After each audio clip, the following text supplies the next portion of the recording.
ఐలాండ్లో ఉన్న మ్యూజియంకి వెళ్ళిన తర్వాత పూర్వంలో మనుషులు ఎలా ఉండేవాళ్ళు, ఇప్పుడు మనుషులు ఎలా ఉంటున్నారో తేడా తెలుసుకున్నాను.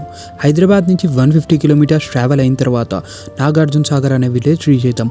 అక్కడ ఏపీ టూరిజంలో బోట్ బుక్ చేసుకొని ఒక 45 మినిట్స్ బోట్ రైడ్ తర్వాత ఆ ఐలాండ్కి అనేది రీచ్ అవుతాం. వెళ్ళే దారిలో లొకేషన్స్ అయితే ఒక్కొక్కటి వేరే లెవెల్ ఉండే. ఆ 200 రూపీస్ టికెట్కు వర్త్ అనిపించింది. వన్స్ నేను ఆ ఐలాండ్లో ఉన్న మ్యూజియంకి రీచ్ అయిన తర్వాత అక్కడ ఉన్న మ్యూజియం గురించి తెలుసుకున్నాను. ఇది ఒక most powerful Buddhist university. Acharya Nagarjuna గారు ఇక్కడే జీవించేవారంట. ఈ ఐలాండ్లో మొత్తం పూర్వంలో జనాలు ఎలా ఉండేవాళ్ళు, వాళ్ళ జీవన విధానం ఏంటి, అసలు టెక్నాలజీ రాకముందు ఇక్కడ ప్రజలు ఎలా బ్రతికేవారు, ఇవన్నీ తెలుసుకున్నాను. ఇప్పుడు అంటే టెక్నాలజీ వచ్చి ఫుడ్ నోటు దగ్గరికి స్విచ్ చేయగానే నీళ్లు బకెట్లోకి వస్తున్నాయి. ఈ బాయిని చూసిన తర్వాత అప్పుడు అర్థమైంది నాకు అసలు అప్పట్లో ప్రజలు ఎంత కష్టపడేవాళ్ళో. మీ ఒపీనియన్ చెప్పండి మామ, టెక్నాలజీ రావడం కరెక్టా కాదా? ఒకవేళ మీకు ఈ మ్యూజియం ఫుల్ వీడియో కావాలంటే బయోలో ఉన్న లింక్ ప్రెస్ చేసి యూట్యూబ్ ఛానల్లో ఫుల్ వీడియో ఉంది, చూసేయండి మామ.